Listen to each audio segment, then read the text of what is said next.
আসসালামু আলাইকুম ভিউয়ার্স, কেমন আছেন সবাই? ক্যাটিজেন নিয়ে গুরুত্বপূর্ণ একটি কথা বলবো, সেটা হচ্ছে ক্যাটিজেনের কিন্তু এয়ারড্রপ অ্যালিগেশন চলে আসছে। গতকাল কিন্তু আমাদের এই ক্যাটিজেনটা বন্ধ ছিল, এর ভিতরে কিন্তু আমরা প্রবেশ করতে পারছিলাম না।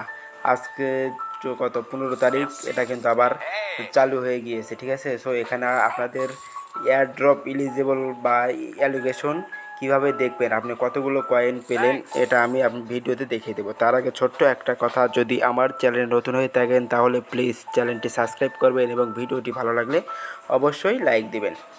আর এই ক্যাটিজেন কিন্তু আমাদের সাথে খুবই একটা করেছে। তার মানে হচ্ছে আমরা কিন্তু এখান থেকে খুব একটা বেশি পয়েন্ট পাবো না। আমি যতদূর জানি এখান থেকে 2-3টা করে সবাই ক্যাটিজেন পাচ্ছে। দেখা যাক আমি কয়টা ক্যাটিজেন পাই, আর আপনারাও কয়টা ক্যাটিজেন পান অবশ্যই কমেন্টে জানিয়ে যাবেন। আচ্ছা, প্রথমে কি করবেন, আপনারা ক্যাটিজেনের ভিতর প্রবেশ করবেন। করার পরে যে এখানে এয়ারড্রপ লেখা আছে, দেখেন এয়ারড্রপ অপশন চালু হয়ে গেছে, এখানে একটা ক্লিক করে দিবেন। সো আমি এখানে ক্লিক করে দিচ্ছি। ওখানে ক্লিক করে দেওয়ার পর দেখেন এই যে এমন একটা পপ আপ শো করবে, ঠিক আছে। তারপরে কি করবেন, নিচে দেখতে পারবেন এই যে গেট মাই এয়ারড্রপ নাও, এখানে একটা ক্লিক করে দিবেন। এখানে ক্লিক করে দেওয়ার পরে এমন একটা ইন্টারফেস আসবে, বক্সের উপর একটা ক্লিক করে দিবেন। তাহলে কিন্তু দেখতে পারবেন আপনি কয়টা পাবেন, ঠিক আছে।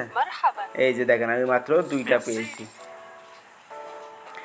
সো আপনারা এইভাবে দেখবেন, দেখে কে কয়টা পান অবশ্যই কমেন্টে জানিয়ে দেবেন। মাত্র 2টা, এত কষ্ট করে আমরা এখানে কাজ করলাম, তার বিনিময়ে মাত্র 2টা। এখন দেখা যাক এর দাম কেমন হয়। হ্যাঁ, আর একটা গুরুত্বপূর্ণ কথা হচ্ছে, দেখেন এখানে ডিপোজিট এক্সচেঞ্জ, মানে আমরা এখান থেকে এক্সচেঞ্জে নিতে পারবো কখন। এখানে কিন্তু সময় কাউন্টডাউন হচ্ছে, অ্যাভেলেবল ইন 8 ঘন্টা 6 মিনিট, মানে 8 ঘন্টা 6 মিনিট পর আমরা এখান থেকে এই যে একটা পাই বা 2টা পাই, এই কয়েনগুলো এক্সচেঞ্জে উইথড্র করে নিতে পারবো। সো কীভাবে উইথড্র করবেন এটা আমি ভিডিওতে আবার দেখিয়ে দেবো। ওকে, ধন্যবাদ, এটাই ছিল আপডেট।